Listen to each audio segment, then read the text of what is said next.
Aliansi Pecinta Alam tuntut pencopotan Kepala BTN Manusela.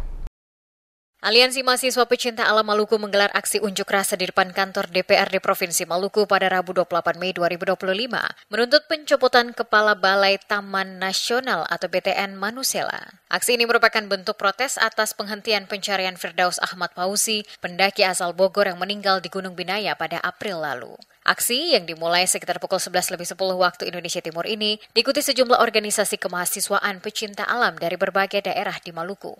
Para peserta aksi menyampaikan orasi secara bergantian, menilai bahwa penghentian pencarian korban oleh BTN Manusela merupakan bentuk pengabaian terhadap nilai-nilai kemanusiaan.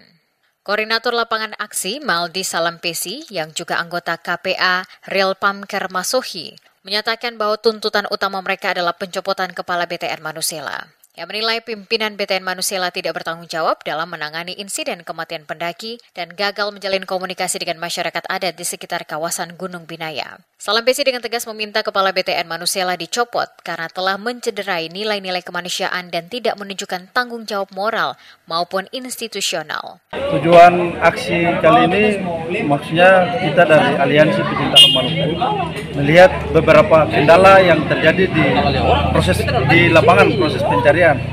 Makanya aksi ini lebih tepatnya yang pertama adalah mencopot kepala balai, dan yang kedua itu bagaimana komunikasi antara Balai Taman Nasional Manusela dengan pihak masyarakat Manusela.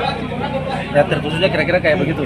Aksi sempat memanas ketika massa mencoba mendekat ke pintu masuk kantor DPRD agar suara mereka dapat terdengar langsung oleh anggota dewan, khususnya Komisi 2 yang membidangi kehutanan dan lingkungan hidup. Setelah hampir setengah jam berorasi, perwakilan massa akhirnya diterima oleh anggota DPRD Maluku. Anggota Komisi 2, Al-Hidayat Wajo, didampingi anggota Komisi 3, Rofik Afifuddin, menerima perwakilan pengunjuk rasa dalam sebuah rapat mediasi untuk menampung aspirasi mereka.